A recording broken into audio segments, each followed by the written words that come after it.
എല്ലാവർക്കും പുതിയൊരു job information വീഡിയോയിലേക്ക് സ്വാഗതം. PSC പരീക്ഷയില്ലാതെ കേരള സർക്കാർ സ്ഥാപനത്തിൽ ജോലി നേടാനായി ഇതാ ഒരു സുവർണ അവസരം.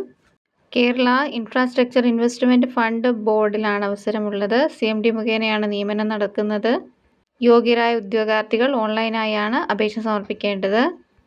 യോഗ്യരായ ഉദ്യോഗാർത്ഥികൾക്ക് 21/1/2026 മുതൽ 4/2/2026 വൈകുന്നേരം 5 മണി വരെ അപേക്ഷ സമർപ്പിക്കാവുന്നതാണ്. ജൂനിയർ എഞ്ചിനീയറിംഗ് കൺസൾട്ടന്റ് തസ്തികയിൽ നിലവിൽ ഒഴിവാണ് റിപ്പോർട്ട് ചെയ്യപ്പെട്ടിട്ടുള്ളത്. ഈ തസ്തികയിലേക്ക് അപേക്ഷിക്കാൻ വേണ്ടുന്ന വിദ്യാഭ്യാസ യോഗ്യത മെക്കാനിക്കൽ എഞ്ചിനീയറിംഗിലുള്ള BTech ബിരുദമാണ്. കൂടാതെ ബന്ധപ്പെട്ട മേഖലയിൽ കുറഞ്ഞത് 3 വർഷത്തെ എക്സ്പീരിയൻസ് ഉണ്ടായിരിക്കണം. തിരഞ്ഞെടുക്കപ്പെടുന്നവർക്ക് പ്രതിമാസം 37,500 രൂപയാണ് ഇതിൻ്റെ ശമ്പള സ്കെയിലായി ലഭിക്കുന്നത്. ഈ തസ്തികയിലേക്ക് അപേക്ഷ സമർപ്പിക്കാൻ കഴിയുന്ന ഉയർന്ന പ്രായപരിധി 35 വയസ്സാണ്. പ്രായം 21/1/2026 അടിസ്ഥാനമാക്കിയാണ് കണക്കാക്കുന്നത്. ഉദ്യോഗാർത്ഥികൾ ഓൺലൈനായി അപേക്ഷ സമർപ്പിക്കുമ്പോൾ നിശ്ചിത ഫോർമാറ്റിലുള്ള ഫോട്ടോ, സിഗ്നേച്ചർ എന്നിവ അപ്ലോഡ് ചെയ്യേണ്ടതാണ്.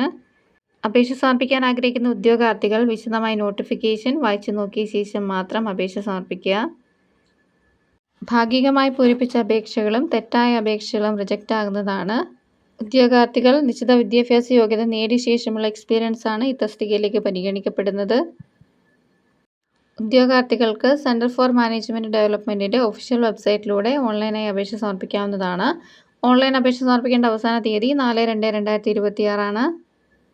അപേക്ഷ സമർപ്പിക്കാൻ ആഗ്രഹിക്കുന്ന നിശ്ചിത വിദ്യാഭ്യാസ യോഗ്യതയുള്ള ഉദ്യോഗാർത്ഥികൾ ഈ അവസരം പരമാവധി പ്രയോജനപ്പെടുത്താനായിട്ട് ശ്രമിക്കുക. നിശ്ചിത വിദ്യാഭ്യാസ യോഗ്യതയുള്ള നിങ്ങളുടെ കൂട്ടുകാരിലേക്കും ഈ വിവരം എത്തിക്കുക. ഇതുപോലെയുള്ള ജോബ് ഇൻഫർമേഷൻസ് വീഡിയോസ് ലഭിക്കുന്നതിനായി ചാനൽ സബ്സ്ക്രൈബ് ചെയ്ത് ഫോളോ ചെയ്യുക. Thanks for watching.